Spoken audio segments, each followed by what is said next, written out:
Daniel Parker stood at the weathered front door of apartment 3B, his hands trembling as he held a crumpled piece of paper with an address that had taken him 40 years to find. Behind that door lived the woman who had shaped his entire childhood, the woman who had disappeared from his life when he needed her most, and the woman he had never stopped loving like a second mother. He had traveled 800 miles to this modest senior living community in rural Georgia, carrying with him not just memories of warm hugs and bedtime stories, but a check that would change everything. What happened next would restore his faith in the power of love, returned. But first, he had to find the courage to knock. Before we carry on, please hit the subscribe button for more real, emotional, life-changing stories like this. And let me know where you are watching from in the comments. The morning sun cast long shadows across the manicured lawns of Sunset Meadows Senior Community as Daniel Parker pulled his rental car into the visitor parking space. His heart hammered against his ribs with the same intensity it had 40 years ago when he was a frightened 13-year-old boy, watching his beloved Nanny pack her belongings into 2 worn suitcases. The address he clutched in his sweaty palm had been torn from a yellowed employment record book he'd discovered in his late father's attic just 3 weeks prior. 3 weeks of sleepless nights, 3 weeks of wondering if she was still alive, 3 weeks of rehearsing what he would say if he ever found her again. The irony wasn't lost on him that he was now older than Miss Evelyn had been when she first came to work for his family. At 53, Daniel had built a successful consulting firm, owned 3 homes, and had everything money could buy. Yet, as he sat in that parking lot, staring at the modest brick building where apartment 3B supposedly housed the woman who had raised him with more love than his own parents ever had, he felt like that lost little Pom boy all over again. Daniel remembered the day Miss Evelyn entered his life with crystal clarity. He had been 7 years old, hiding behind the mahogany banister of their sprawling Connecticut estate, watching as his mother interviewed potential nannies in the formal living room that smelled of lemon polish and his craw. Father's expensive cigars. 3 women had come and gone that morning, each one more stern and professional than the last. His mother, Catherine Parker, sat rigid in her cream-colored suit, her platinum hair pulled back so tightly it stretched the skin around her eyes. She conducted each interview like a business meeting, discussing schedules and credentials with the cold efficiency of a corporate executive. Then Miss Evelyn walked in, and everything changed. She wasn't like the others. Where they had worn crisp uniforms and carried leather briefcases, she wore a simple blue dress with tiny yellow flowers and carried a canvas bag that looked like it had seen many adventures. Her hair was silver-streaked brown, pulled back in a gentle bun, and when she smiled, her entire face transformed. But what captured Daniel's attention most was how she looked around the room. Not with the calculating eyes of someone appraising wealth, but with the warm curiosity of someone who genuinely cared about the space where a child lived. During the interview, his mother asked the usual questions about references and experience. Miss Evelyn answered each one thoroughly, but Daniel noticed she kept glancing toward the staircase where he was hiding. Finally, she did something none of the other candidates had done. She asked to meet him. "Mrs. Parker," she said, in a voice that carried the soft cadence of the South, "if you don't mind, I'd like to say hello to Daniel. After all, we're going to be spending quite a bit of time together." His mother looked surprised, as if the idea of a nanny actually wanting to meet her child was foreign to her. "Well, I suppose that would be acceptable. Daniel, come down here this instant." He had emerged from his hiding spot reluctantly, his small hands gripping the polished banister. Miss Evelyn didn't tower over him like the other adults in his life. Instead, she knelt down to his eye level, something his own parents had never done, and extended her hand in a formal greeting. "It's very nice to meet you, Daniel," she said, her brown eyes twinkling with genuine warmth. "I'm Miss Evelyn. Would you like to tell me about yourself?" Most adults asked him about school or his grades or what his father did for work. Miss Evelyn asked him about his favorite color, whether he liked adventures, and if he had ever built a fort out of couch cushions. Within minutes, she had him talking about his secret hiding spots in the house, his collection of baseball cards, and his dream of having a dog, something his parents had repeatedly denied him because of the mess and responsibility. "Well," she had said, standing up and smoothing her flower print dress. "It sounds like you and I are going to have some wonderful adventures together, Daniel Parker." His mother hired her on the spot, though Daniel suspected it had more to do with Miss Evelyn's impeccable references and reasonable salary requirements than any maternal instinct. Catherine Parker was already mentally moving on to her next appointment, barely listening as Miss Evelyn asked about Daniel's routines, his likes and dislikes, and whether he had any special needs or fears. Miss Evelyn moved into the small apartment above the garage that same week, and Daniel's life transformed in ways he couldn't have imagined. Where his days had once been filled with the echoing silence of a house too large for the small amount of love it contained, they now overflowed with laughter, stories, and the kind of warm attention he had only seen other children receive from their parents. His mother and father, Richard Parker, were not cruel people, but they were profoundly unavailable. Richard worked 18-hour days building his investment firm, often traveling for weeks at a time. When he was home, he shut himself in his study with financial reports and conference calls that seemed to stretch late into the night. Catherine filled her days with charity luncheons, tennis lessons, and social obligations that she approached with the same businesslike efficiency she brought to everything else. They provided Daniel with everything money could buy, the finest clothes, the best schools, expensive tutors, but they seemed genuinely puzzled by the emotional needs of a small child. Miss Evelyn, however, understood those needs intuitively. She had never married, never had children of her own, but she possessed an actual gift for nurturing that transformed their house into something that finally felt like a home. She woke him each morning not with the sharp efficiency of an alarm clock, but by sitting on the edge of his bed and gently stroking his hair while she told him about the day ahead. She packed his school lunches with little notes tucked between his sandwich and apple. Notes that said things like, "Have a wonderful day, sweetheart," or, "Remember, you're braver than you believe." After school, while his parents conducted their separate, parallel lives, Miss Evelyn created a world of adventure and discovery. She taught him to cook, standing beside him on a step stool in the rarely used kitchen while they made everything from chocolate chip cookies to elaborate Sunday dinners that his parents often missed due to prior commitments. She read to him every night, not just the educational books his parents had selected, but fairy tales and adventure stories that sparked his imagination and carried him to distant lands where anything was possible. Most importantly, she listened to him. When he came home from school upset because Tommy Richardson had called him weird for knowing too much about history, Miss Evelyn sat with him at the kitchen table over a glass of milk and homemade cookies, and helped him understand that being different wasn't something to be ashamed of. When he had nightmares about the monsters he was certain lived in his closet, she didn't dismiss his fears or tell him to be brave. Instead, she helped him create a monster spray out of water and lavender oil, and showed him how to check all the corners of his room before bed, transforming his bedtime routine from a source of anxiety into an adventure. The house itself seemed to respond to her presence. Rooms that had always felt cold and formal became warm and inviting. She brought flowers from the garden inside, filling vases with daffodils in spring and sunflowers in summer. She opened windows that had remained closed for years, letting fresh air and natural light flood spaces that had felt more like a museum than a home. She played music while she worked, humming old songs that she taught Daniel to sing along with, their voices echoing through hallways that had known only whispered conversations and the distant sound of his father's business calls.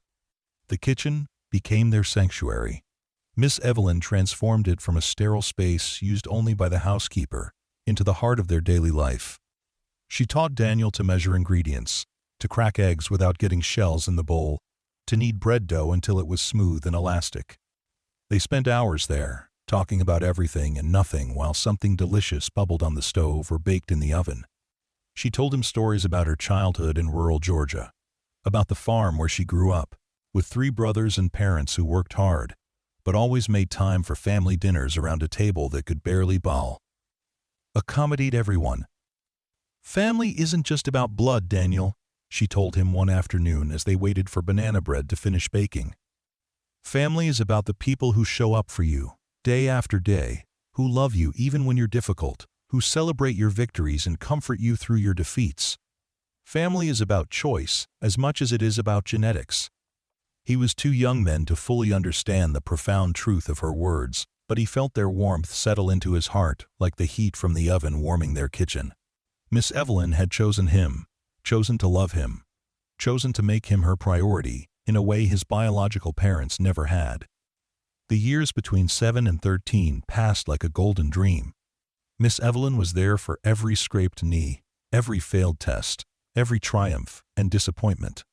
She attended his school plays when his parents had conflicting appointments, cheered from the sidelines at his Little League games when business travel kept his father away, and helped him with homework at the kitchen table while his mother attended her evening social functions. She also provided him with something his parents' wealth never could, a sense of security and unconditional love. His parents' affection, when it existed at all, always seemed contingent on his behavior, his grades, his ability to present himself as a credit to the Parker family name. Miss Evelyn loved him whether he was well-behaved or throwing a tantrum, whether he brought home an A or a C, whether he remembered to say please and thank you, or forgot his manners entirely. "You are loved, Daniel Parker," she told him one evening as she tucked him into bed after a particularly difficult day. "Not because of what you do or how you act, but because of who you are. Nothing you could ever do would change that, sweetheart. Nothing." Those words became his anchor through the turbulent waters of childhood and adolescence. When his parents' criticism felt too sharp, when their indifference felt too cold, when the weight of their expectations felt too heavy, he could hear Miss Evelyn's voice reminding him that he was worthy of love simply by existing. As he grew older, Daniel began to understand more about Miss Evelyn's sacrifice. She could have worked for families who appreciated her more, who paid her more, who treated her as more than just hired help. His parents, while not actively unkind to her, maintained the sort of professional distance they brought to all their relationships. They never asked about her life outside of work, never inquired about her health or happiness, never included her in family decisions that directly affected her daily routine. Miss Evelyn never complained, never spoke critically of his parents, never made him feel guilty about the limitations of his family's emotional capacity. Instead, she simply filled the gaps with her own boundless love and patience. She became his confidant, his cheerleader, his safe harbor in the storm of growing up in a house where emotions were viewed as inconveniences and vulnerability was seen as weakness. By the time Daniel turned 13, he had begun to understand that not all families functioned like his own. His friends had parents who attended school events together, who asked about their children's days over family dinners, who seemed genuinely interested in their thoughts and feelings. He began to realize that Miss Evelyn provided him with what most children received from their mothers and fathers, the daily reassurance that they were valued, understood, and deeply loved. It was during this period of growing awareness that Daniel made his promise to Miss Evelyn. They were sitting in the kitchen on a gray October afternoon, sharing a peanut butter and jelly sandwich she had cut into triangles the way he preferred. Rain drummed against the windows, and the house felt especially quiet, with both his parents away on separate business trips. "Miss Evelyn," he said, his 13-year-old voice cracking slightly with the awkwardness of adolescence, "when I grow up and make lots of money, I'm going to take care of you the way you've taken care of me." She had smiled then, the same gentle smile that had greeted him every morning for 6 years, and reached across the table to ruffle his hair. "That's very sweet of you, Daniel, but you don't need to worry about taking care of me. Taking care of you has been the greatest privilege of my life." "But I mean it," he insisted, with the earnest intensity that only 13-year-olds could muster. "I really mean it. You've done more for me than anyone, and someday, I'm going to make sure you never have to worry about anything ever again." Miss Evelyn's eyes had grown soft with unshed tears, and she reached across the table to take his hand in both of hers. "Oh, sweetheart," she said, her voice thick with emotion.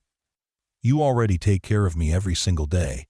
You take care of me by being the wonderful, kind, intelligent young man you are. You take care of me by letting me love you. That's more than enough. That's more than enough." But Daniel had shaken his head stubbornly, his jaw set with the determination that would later serve him well in business. "No, Miss Evelyn. Someday I'm going to take care of you for real. I promise. 3 months later, that promise would be tested in ways he never could have imagined. The end came without warning, the way the most devastating changes often do. Daniel arrived home from school on a bitter February afternoon to find his parents waiting for him in the formal living room, the same room where Miss Evelyn had been interviewed 6 years earlier. The atmosphere was tense, charged with the kind of electricity that precedes a storm. "Daniel, sit down," his father said, his voice carrying the brisk efficiency he brought to business meetings. "We need to discuss some changes we're making to the household staff." Even at 13, Daniel felt his stomach drop. He knew, without being told, that this conversation would shatter the security he had known for more than half his life. "Miss Evelyn will be leaving us," his mother announced, as if she were discussing a change in landscaping services. "We've decided it's time for someone younger, someone with more formal training in adolescent development." The words hit Daniel like a physical blow. "What do you mean leaving? Where is she going? When?" "She's packing now," his father replied, consulting his watch with the same impatience he showed for all emotional displays. "Her replacement will start next week. This is for the best, Daniel. You're getting older, and you need someone who can provide more structured guidance as you prepare for high school." Daniel shot to his feet, his heart pounding with a mixture of panic and rage. "You can't do this. She's not just staff. She's family. She's more family than either of you have ever been." The silence that followed his outburst was deafening. His parents exchanged the kind of look that adults share when they're dealing with a child they consider unreasonable. "Daniel," his mother said, her voice taking on the patient tone she used when explaining things she considered obvious. "Miss Evelyn is an employee, a very good employee, certainly, but an employee nonetheless. This is a business decision, and it's not open for discussion. I want to say goodbye," Daniel said, his voice breaking with emotion he couldn't control. "I want to talk to her." "That's not a good idea," his father replied firmly. "It will only make this more difficult for everyone involved.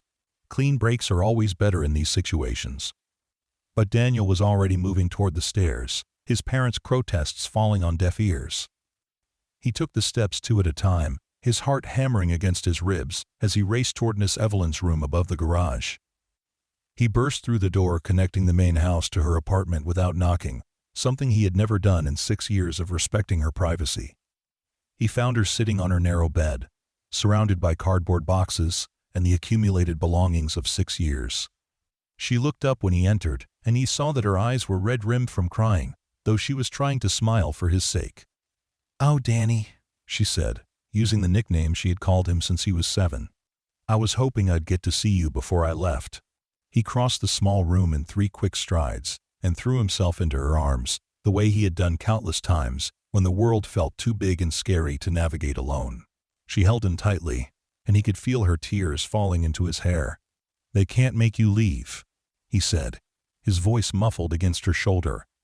"This is your home too. I won't let them make you leave."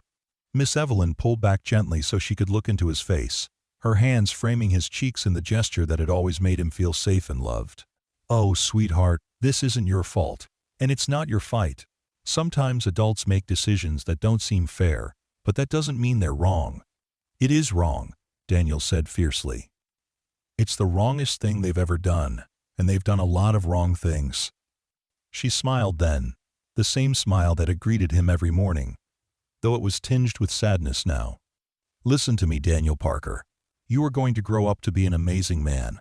You're going to do incredible things, help incredible people, and make the world a better place. And no matter where I am or how much time passes, I will always be proud of you, and I will always love you like you were my own son." "Son, I love you too," he said, the words feeling inadequate for the enormity of what he felt. "I love you more than anyone in the world." "I know you do, sweetheart, and that love, that's going to stay with both of us forever. Nothing can change that." They held each other for a long time, both of them crying openly now. Finally, Miss Evelyn pulled back and wiped his tears with her thumbs, the same way she had done when he was 7 and had fallen off his bicycle. "I want you to promise me something, Daniel," she said, her voice steady despite her tears. Promise me you'll remember that you are loved, that you are worthy, that you are capable of amazing things. Promise me you won't let anyone convince you otherwise, especially not yourself." "I promise," he whispered. "But you have to promise me something too. Promise me you'll be okay. Promise me you'll find somewhere wonderful to live, and promise me that if you ever need anything, anything at all, you'll find a way to let me know." Miss Evelyn smiled through her tears. "I promise, sweetheart. I promise I'll be okay." But even as she made that promise, they both knew it might be impossible to keep. Daniel had no way of finding her once she left. No forwarding address, no phone number, no connection to the woman who had shaped him more than anyone else in his life. An hour later, he watched from his bedroom window as Miss Evelyn loaded her belongings into an old blue sedan that had seen better days. His parents had retreated to their respective spaces, leaving him alone with his grief. As the car pulled out of the circular driveway, Miss Evelyn looked up at his window and waved. He waved back, pressing his palm against the glass, wishing he could somehow reach through it and pull her back to safety. That night, he cried harder than he had ever cried in his 13 years of life. The next morning, he woke up in a house that felt emptier than it ever had before, despite being filled with expensive furniture and priceless art.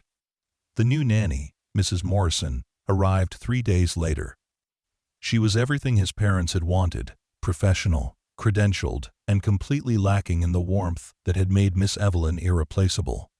Mrs. Morrison was efficient but cold, treating Daniel like a project to be managed rather than a person to be loved. She followed his parents' instructions to the letter, ensuring he maintained his grades, attended his activities, and presented himself appropriately at family functions. But she never asked about his thoughts or feelings, never listened to his dreams, never made him feel like he mattered beyond his ability to meet expectations. The kitchen, once the warm heart of the house, returned to its sterile functionality. Mrs. Morrison prepared meals according to nutritional guidelines rather than comfort, and the laughter that had once echoed through those rooms was replaced by the quiet efficiency of someone doing a job rather than expressing love. Daniel's adolescence became a long exercise in emotional survival. He threw himself into his studies, partly because academic achievement was one of the few ways to earn his parents' approval, but mostly because it gave him something to focus on besides the Miss Evelyn-shaped hole in grade: his heart. He excelled in school, participated in extracurricular activities, and learned to present the successful facade his parents required. But inside, he felt like he was slowly disappearing. Throughout high school and college, he never stopped thinking about Miss Evelyn. He wondered where she was, whether she was happy, whether she ever thought about him. He made half-hearted attempts to find her, searching through phone directories and making calls to agencies that placed domestic workers, but with only a first name and fading memories of her southern accent, he had little to brass. Go on. As he grew older, Daniel began to understand that Miss Evelyn had given him something precious and irreplaceable, a foundation of love and security that had sustained him through the coldest moments of his childhood. Even when she was no longer physically present, her voice continued to guide him. When he faced challenges, he could hear her reminding him that he was braver than he believed. When he doubted himself, he remembered her absolute faith in his potential. When the world felt harsh and unforgiving, he carried the warmth of her unconditional love like a candle flame that no wind could extinguish. College provided Daniel with the first real escape from his parents' emotional desert. At Yale, he discovered that he had inherited not just his father's business acumen, but also a natural ability to connect with people that had been nurtured by Miss Evelyn's example. He made friends easily, drawn to others who shared his hunger for authentic human connection. He studied business and economics, but he also took courses in psychology and sociology, fascinated by what motivated people and how relationships formed and endured. During his junior year, he met Sarah Chin in a comparative literature class. Sarah was everything his parents' social circle wasn't: warm, intellectually curious, and completely unimpressed by wealth or status. She came from a middle-class family in California, and her parents were both college professors who had raised her to value ideas over possessions and character over connections. Their relationship developed slowly, built on long conversations in the library, shared meals in the dining hall, and quiet walks across campus. Sarah had an emotional intelligence that reminded Daniel of Miss Evelyn, an ability to see beneath the surface and understand what people really needed. She could tell when he was struggling with something, even when he tried to hide it behind the polished exterior he had perfected over the years. "You know," she said one evening, as they sat together in his dorm room, studying for finals, "you talk about your childhood like you're describing someone else's life." Daniel looked up from his economics textbook, surprised by her observation. "What do you mean?" "I mean, you tell stories about things that happened to you, but there's no emotion in them. It's like you've learned to report on your own experiences instead of actually feeling them." Her words hit closer to home than he was comfortable admitting. "Maybe that's just how I process things." Sarah set down her book and turned to face him fully. "Or maybe it's how you learn to survive. But you don't have to survive anymore, Daniel. You're allowed to actually live." That conversation opened something in Daniel that had been locked away since the day Miss Evelyn left his life. For the first time in years, he began to talk about what he had lost, not just Miss Evelyn herself, but the sense of being truly known and loved that had disappeared with her.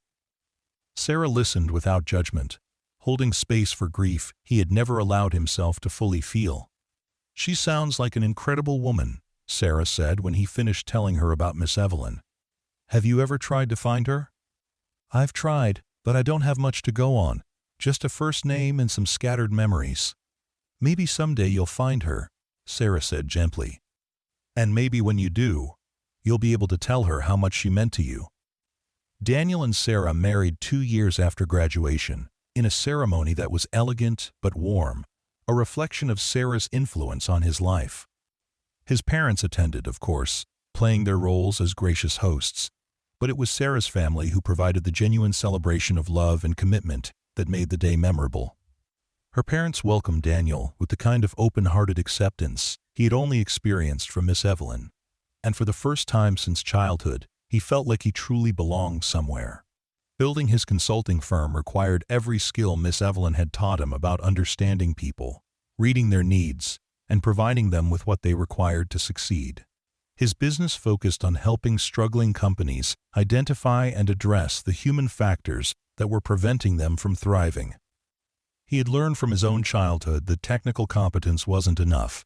People needed to feel valued, understood, and supported in order to perform at their best. The firm grew steadily, fueled by Daniel's reputation for insight and his ability to create genuine connections with clients.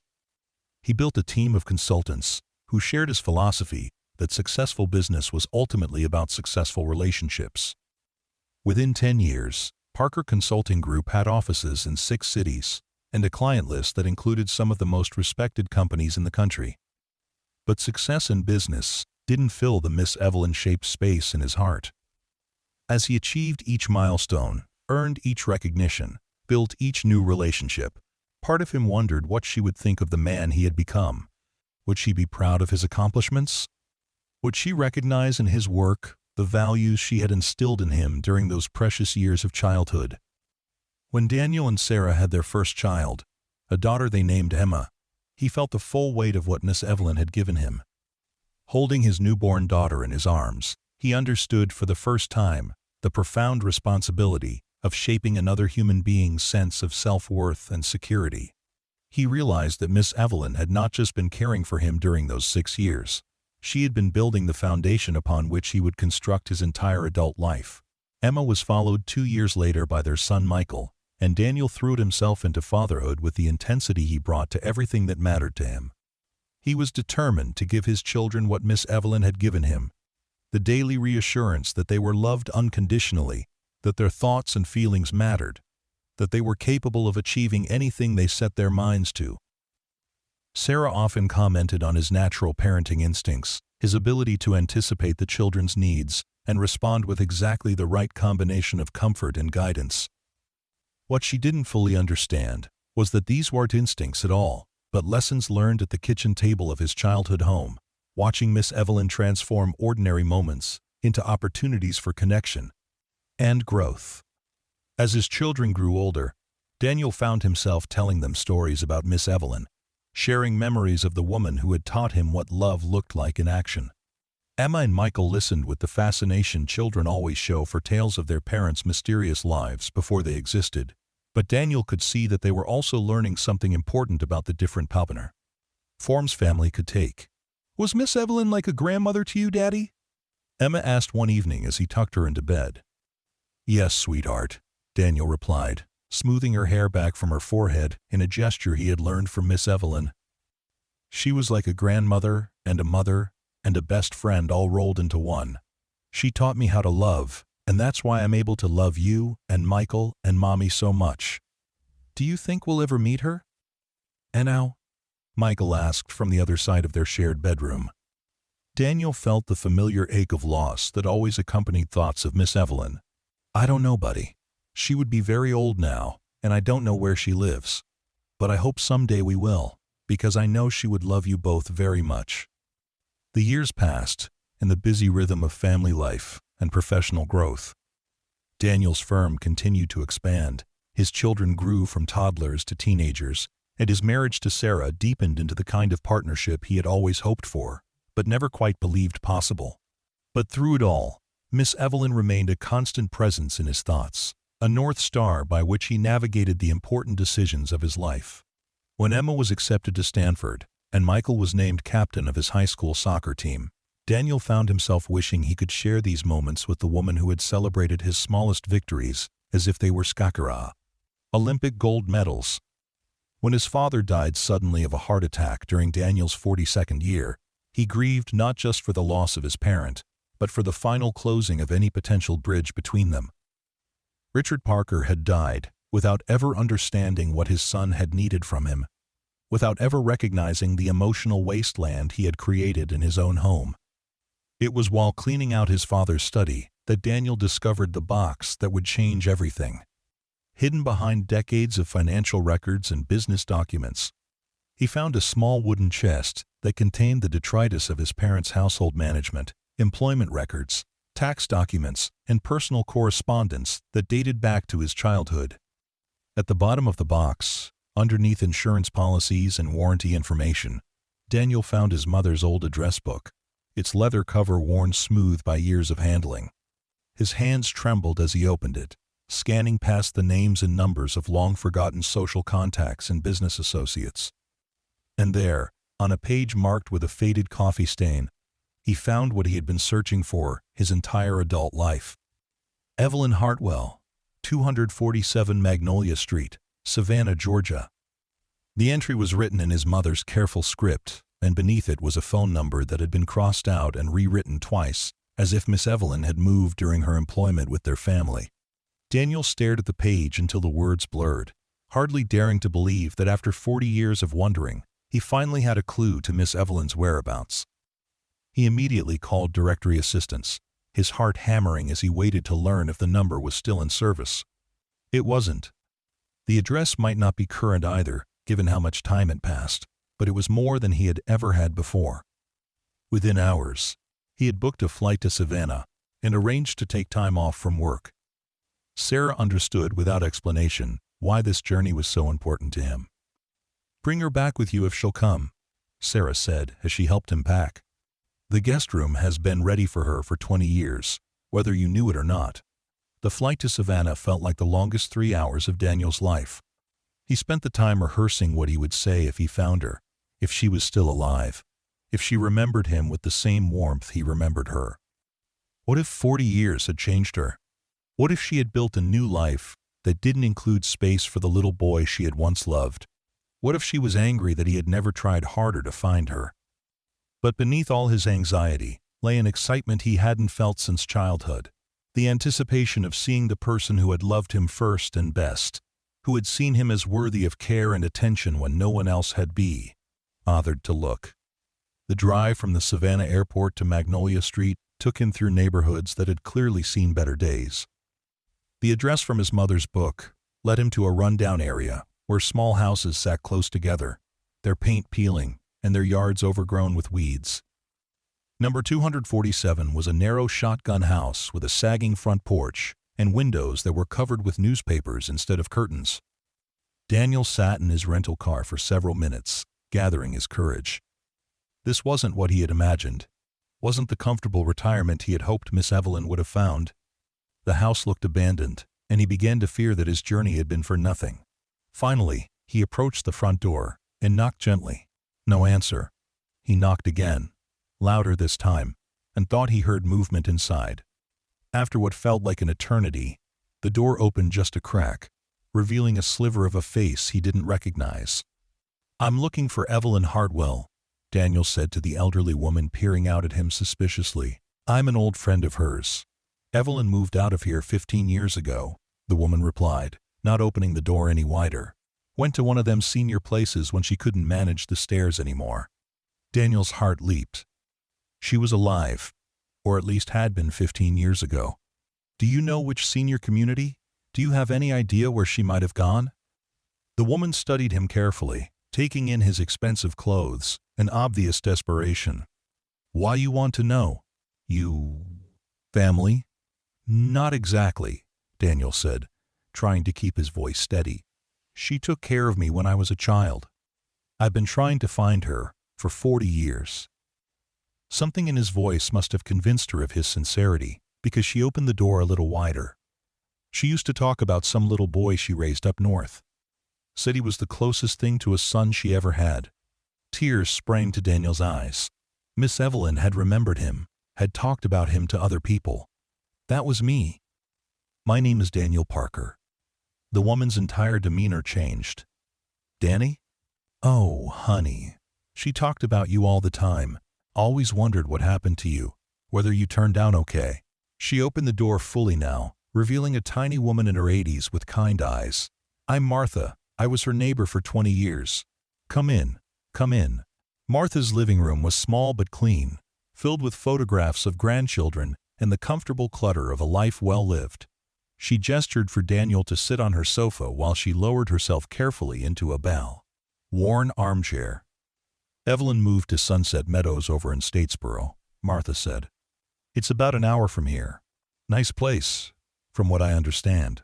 She deserves something nice after all those years taking care of other people." Is she okay?" Daniel asked, his voice barely above a whisper. Martha smiled softly. "Last I heard, she was doing as well as can be expected for someone her age.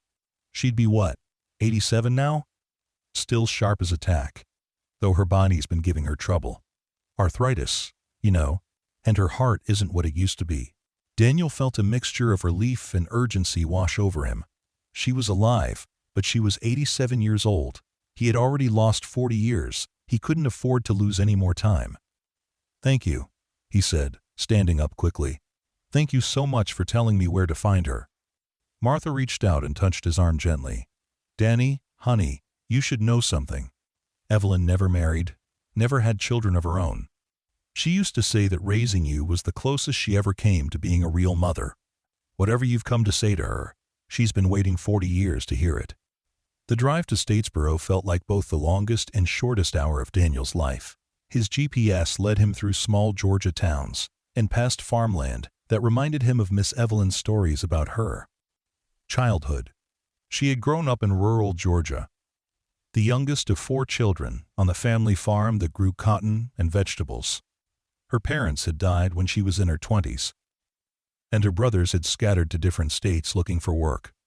She had never talked much about why she had never married or had children of her own, but Daniel had always sensed a deep sadness beneath her cheerful exterior, a loneliness that his presence in her life had helped to fill. Sunset Meadows Senior Community was exactly what its name suggested, a cluster of low brick buildings surrounded by carefully maintained gardens and walking paths. It was modest but clean, the kind of place where people on limited incomes could live with dignity and care. Daniel parked near the main office and sat for a moment, trying to calm his racing heart. The receptionist, a young woman with a warm smile, looked up as he approached her desk. "Can I help you?" "I'm looking for Evelyn Hartwell," Daniel said. "I'm an old friend who's come to visit her." "Oh, Miss Evelyn will be so excited," the receptionist said, consulting her computer screen. "She doesn't get many visitors. She's in apartment 3B. Just head down that hallway and take the first left."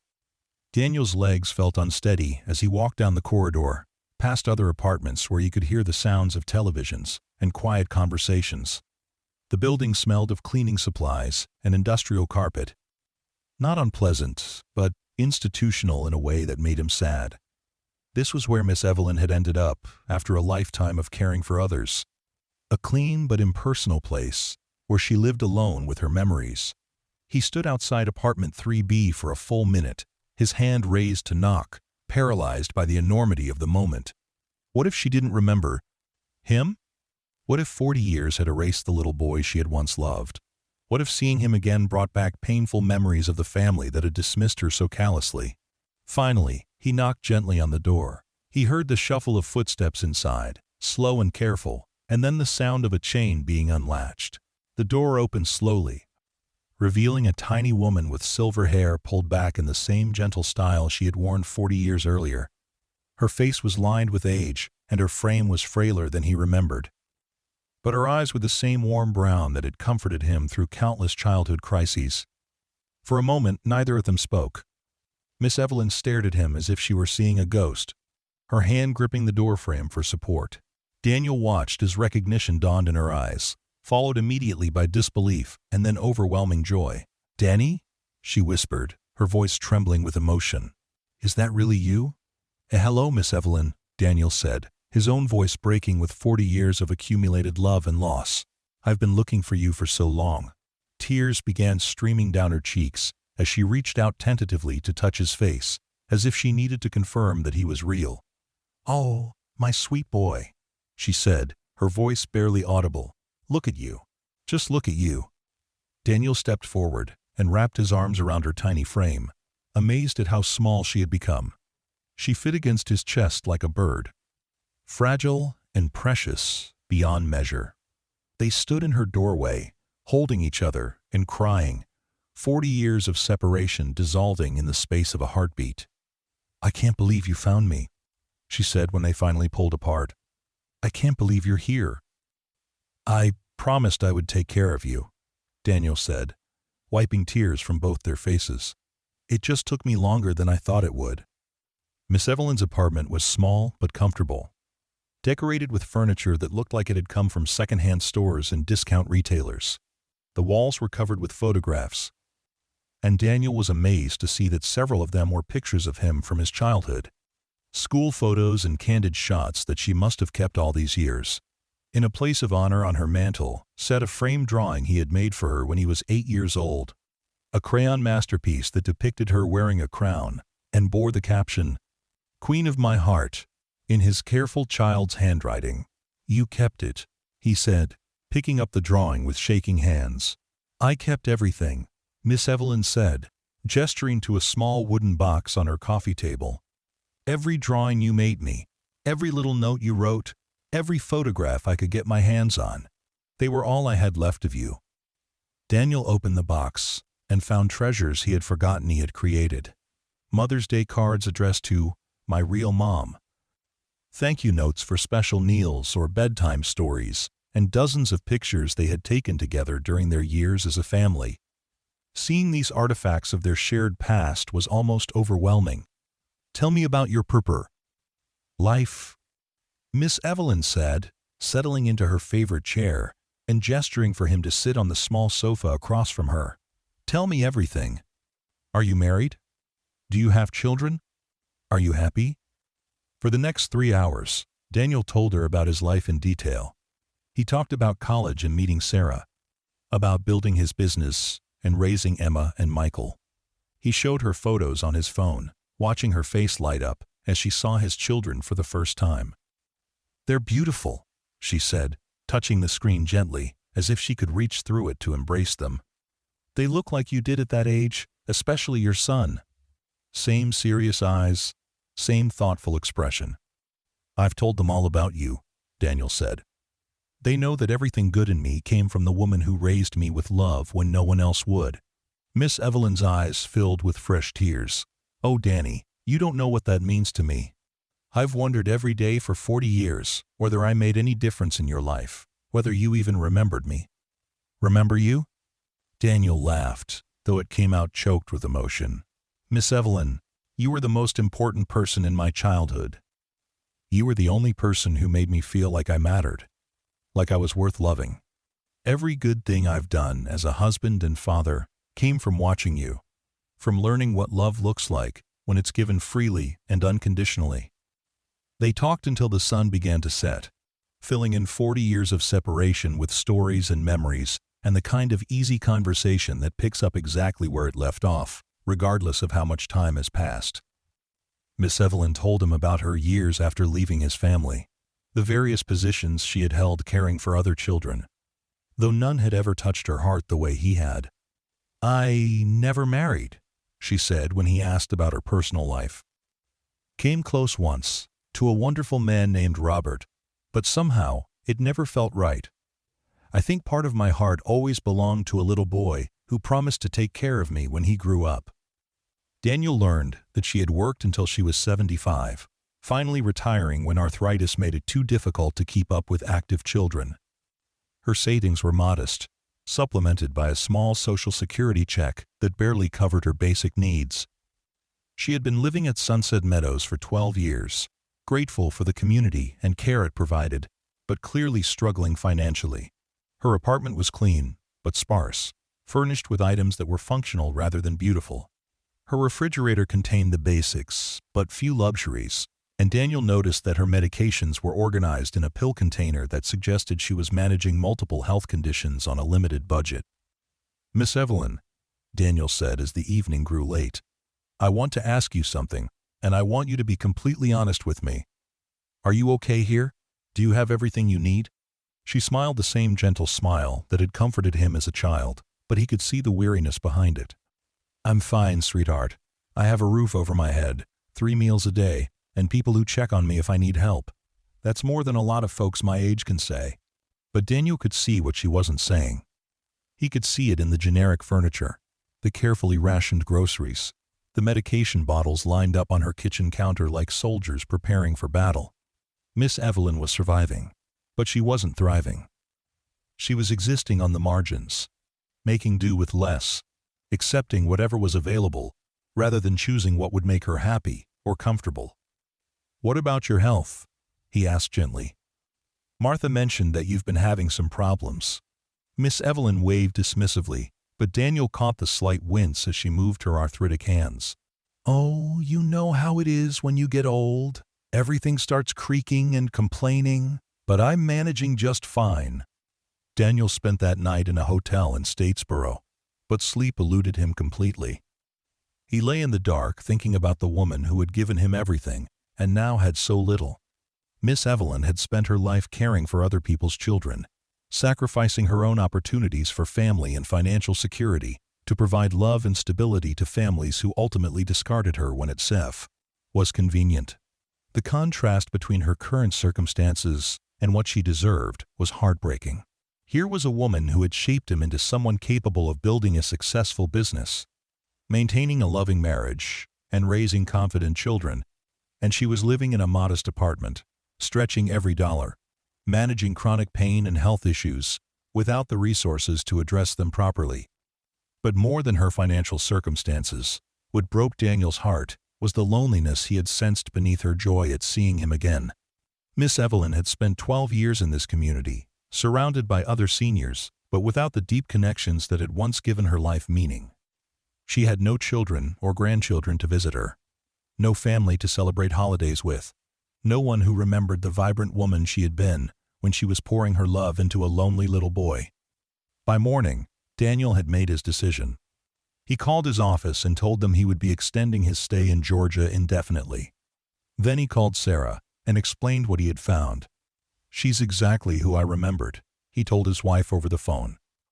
"Same incredible heart, same gentle spirit, but she's been living on practically nothing. Sarah, she kept every drawing I ever made her, every photo, every little note. She's been carrying me in her heart for 40 years. What do you want to do?" Sarah asked, though her tone suggested she already knew the answer. "I want to take care of her the way she took care of me," Daniel said. "I want to make sure she has everything she needs and most of what she wants for whatever time she has left." "Then do it," Sarah said without hesitation.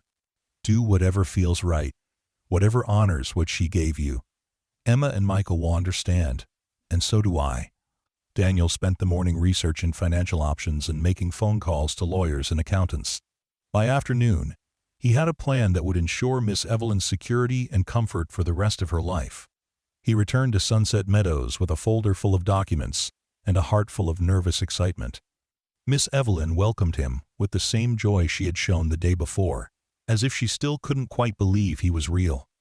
"I've been thinking about our conversation yesterday," Daniel said after they had settled in her living room with cups of tea. "About how you're managing, about what you need." "Danny, I told you, I'm doing just fine," Miss Evelyn said, but her protest lacked conviction. Daniel reached into his folder and pulled out a check he had written that morning. He placed it on her coffee table and watched her eyes widen as she read the amount. $16,000, she whispered, her hand flying to her chest. "Danny, what is this?" "It's a start," Daniel said gently. "It's to pay off any debts you might have, to fix anything in your apartment that needs fixing, to buy anything you've been doing without. But it's not the most important thing I brought you today." Miss Evelyn stared at the check as if it might disappear if she blinked. "I can't accept this. This is too much. This is—" "Miss Evelyn," Daniel interrupted, leaning forward to take her hands in his. "Do you remember what you told me about family? About how family is the people who show up for you, day after day, who love you even when you're difficult, who celebrate your victories and comfort you through your defeats." She nodded, tears already beginning to form in her eyes. "You've been my family for 40 years, even when I couldn't find you," Daniel continued. "You showed up for me every single day of my childhood. You loved me when I was difficult. You celebrated every small victory. You comforted me through every defeat. Now it's my turn to show up for you." He reached into his folder again and pulled out a thicker set of documents. "I've set up a trust fund that will provide you with a monthly allowance for the rest of your life, enough to cover whatever medical care you need, enough to hire help if you want it, enough to move somewhere nicer if you prefer, enough to buy whatever you want without checking your bank balance first." Miss Evelyn was crying openly now, shaking her head in disbelief. "Danny, this is too much. I never expected. I never asked for—" "You never asked for anything," Daniel said, his own voice thick with emotion. "That's exactly the point. You gave me everything and never asked for anything in return. But I'm asking you now to let me take care of you the way you took care of me. Please, Miss Evelyn, please let me be your family. You."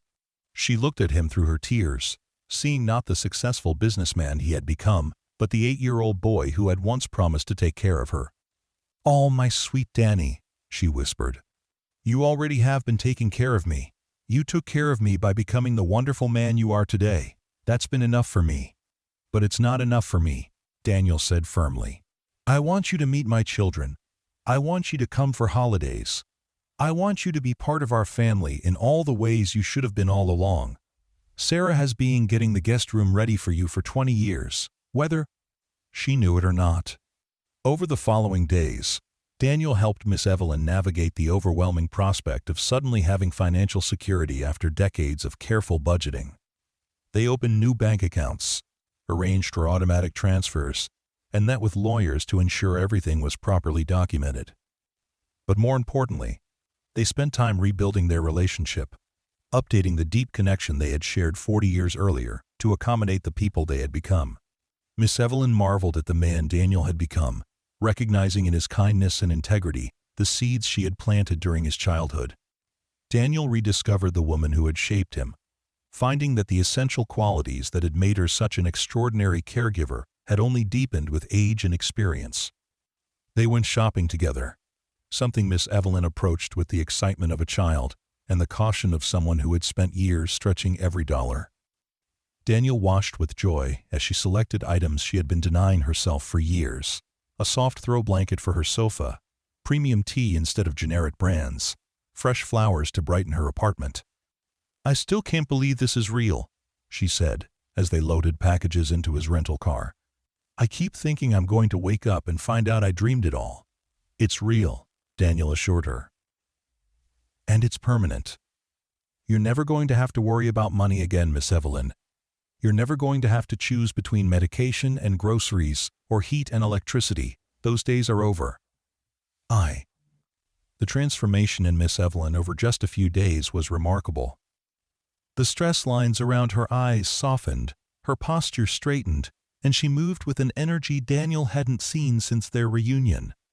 It wasn't just the financial security, though that was certainly a relief. It was the knowledge that someone cared about her, that she mattered to someone, that her years of giving had not been forgotten or taken for granted. On his last evening in Georgia, Daniel sat with Miss Evelyn on her small balcony, watching the sunset paint the sky in shades of pink and gold.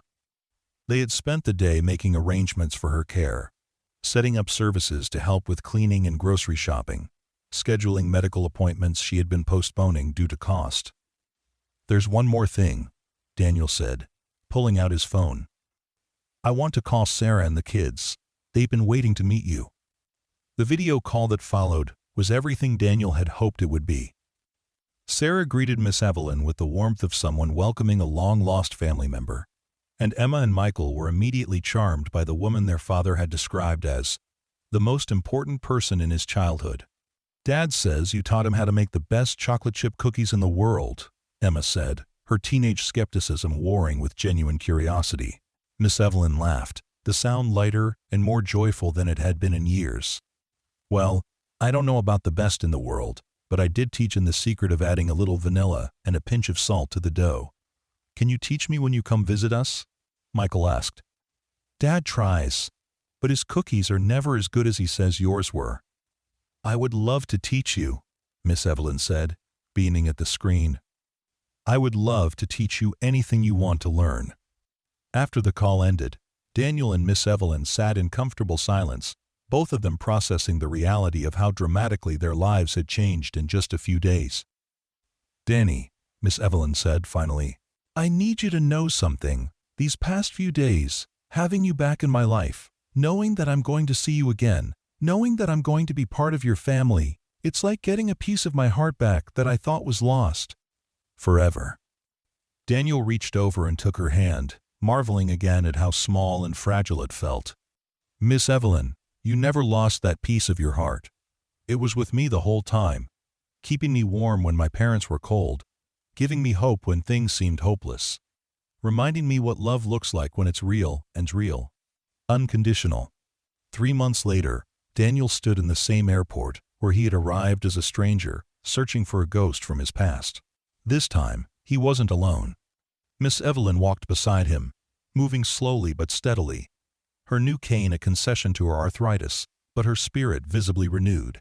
She had decided to keep her apartment at Sunset Meadows as a base, but she would be spending several months each year with Daniel's family, rotating between their home in Connecticut and a small apartment Daniel had purchased for her in the same town where his children attended school. The reunion at Daniel's home was everything he had dreamed it would be during those long years of wondering where Miss Evelyn was and whether she was okay. Sarah embraced her like the mother-in-law she had never had. Emma and Michael competed for her attention like the grandchildren she had never expected to gain. And Miss Evelyn settled into their family dynamic, as if she had always been there. She taught Emma to bake, not just cookies but elaborate cakes and delicate pastries that required patience and precision. She helped Michael with his history homework, bringing the past alive with stories and perspectives that no textbook could provide. She sat with Sarah in the kitchen while dinner cooked, sharing stories about Daniel's childhood that made them both laugh until their sides hurt. But most importantly, she gave Daniel something he hadn't realized he was still missing: the deep peace that comes from knowing that the people who shaped you are safe and loved. For 40 years, he had carried a low-level anxiety about Miss Evelyn's welfare, a constant wondering that had colored even his happiest moments. Now, watching her read bedtime stories to his children in the same gentle voice that had once comforted him, he felt that anxiety finally dissolve. Daniel's decision to share their story publicly came 6 months after their reunion. He had been approached by several media outlets interested in heartwarming stories, but he had declined them all until he realized that their experience might inspire other people to seek out the caregivers who had shaped their own lives. The video he created, titled "The Woman Who Saved My Life and Didn't Know It," was simple and honest. It showed Miss Evelyn in the garden behind his house, surrounded by Emma and Michael, holding that old crayon drawing that had crowned her Queen of My Heart. Daniel narrated their story over images of their reunion, their rebuilding relationship, and their blended family. We live in a world that often forgets the people who pour their love into other people's children, Daniel said in the video's conclusion. Nannies, babysitters, teachers, coaches, neighbors who become surrogate grandparents. These people shape us in ways we don't always recognize until we're older. Miss Evelyn gave me more than childcare. She gave me the foundation of love and security that allowed me to build a successful life and family. 40 years later, I finally got the chance to say thank you, not just with words, but with actions. The video went viral within days, shared by millions of people who had their own stories of non-family members who had provided crucial love and support during their childhoods. The comments section filled with people sharing memories of babysitters who had become like grandmothers, teachers who had seen potential when no one else did, coaches who had believed in them when they didn't believe in themselves. But what touched Daniel most were the messages from people who were inspired to seek out their own Miss Evelyns, the caregivers and mentors who had shaped their lives but had been lost to time and distance. Over the following months, he received dozens of stories from people who had found their childhood nannies, reconnected with influential teachers, or tracked down coaches who had changed their lives. Your story reminded me that gratitude isn't just about saying thank you, one woman wrote. It's about showing up and taking action to honor the people who shaped us. A year after their reunion, Daniel and Miss Evelyn sat together in the same garden where the viral video had been filmed. She was surrounded by flourishing flower beds that she had planted and tended with the same careful attention she had once given to his childhood needs. At 88, she moved more slowly than she had even a year earlier, but her eyes were bright with contentment and purpose. "I've been thinking about something," Miss Evelyn said as they watched Emma and Michael play soccer on the lawn. "About that promise you made when you were 13, about taking care of me when you grew up." "I remember," Daniel said, smiling at the memory of his earnest 13-year-old self. "You've done more than take care of me, Danny," she continued. "You've given me a family I never expected to have, a purpose I thought I'd lost, a reason to wake up excited about each new day. You've made me feel like my life mattered. Like all those years of caring for other people's children added up to something meaningful." End quote. Daniel felt tears prick his eyes, as they often did when Miss Evelyn spoke about the impact their reunion had had on her life. "Your life has always mattered, Miss Evelyn. Every child you cared for, every family you helped, every moment of love you gave, it all mattered. But I'm glad I could give you this, glad I could show you how much you meant to me." Miss Evelyn reached over and patted his hand with the same gentle gesture she had used to comfort him as a child. "Do you know what the best part is?" she asked. "What's that?" "Watching you with Emma and Michael. Seeing how you loved them the way I tried to love you. You took everything I gave you and multiplied it, passed it on to the next generation. That's the real miracle, Danny. That's what makes all of it worthwhile." As the sun set behind the trees they had planted together, Daniel reflected on the journey that had brought them to this moment. 40 years of separation. 40 years of wondering and hoping and carrying each other in their hearts across the miles and years that had divided them. The money he had given Miss Evelyn was significant, but it was the smallest part of what they had given each other. She had given him the foundation of love that had enabled him to build a successful life. He had given her the security and family connection that had transformed her final years from a quiet fade into a vibrant new chapter. Together, they had proven that family is indeed about choice as much as blood, about showing up for each other across decades and distances, about loving someone so completely that time and separation become irrelevant. That evening, as Daniel tucked his children into bed, he told them the same story Miss Evelyn had told him 40 years earlier, about how family is the people who show up for you, day after day, who love you even when you're difficult, who celebrate your victories and comfort you through your defeats. "Like Grandma Evelyn?" Emma asked, using the name she had given Miss Evelyn without any prompting from the adults. Exactly like Grandma Evelyn, Daniel confirmed, smoothing her hair back from her forehead in a gesture that connected him to the woman who had first shown him what unconditional love looked like. Down the hall, in the guest room that had finally found its purpose, Miss Evelyn was settling into bed, surrounded by the photographs and mementos of a life well lived and love well shared. On her bedside table sat the framed crayon drawing that had traveled with her from Georgia, its childish crown and heartfelt caption, a testament to the enduring power of a promise kept and a love returned. The 13-year-old boy who had once sworn to take care of the woman who had taken care of him had finally made good on that promise. Not just with money or security, but with the gift of belonging, the restoration of family, and the assurance that her years of love had not been forgotten. In return, she had given him the completion of his own story, the closing of a circle that had been broken 40 years earlier, and the deep satisfaction that comes from honoring the people who shape us into who we become. As sleep claimed them both that night, in rooms just down the hall from each other, they carried the same sense of profound gratitude that had defined their relationship from the very beginning. Some promises, it seemed, were worth waiting 40 years to keep, and some love was strong enough to bridge any distance, survive any separation, and transform any ending into a new beginning. The story of Daniel and Miss Evelyn had become more than just a reunion. It was a testament to the enduring power of love given freely, gratitude expressed authentically, and family defined not by blood, but by the countless small acts of care that weave people's lives together across time and distance. In a world that often moves too fast to remember where it came from, they had proven that it's never too late to go back, to say thank you, to honor the people who made us who we are, and to transform gratitude from a feeling into an action that changes everything.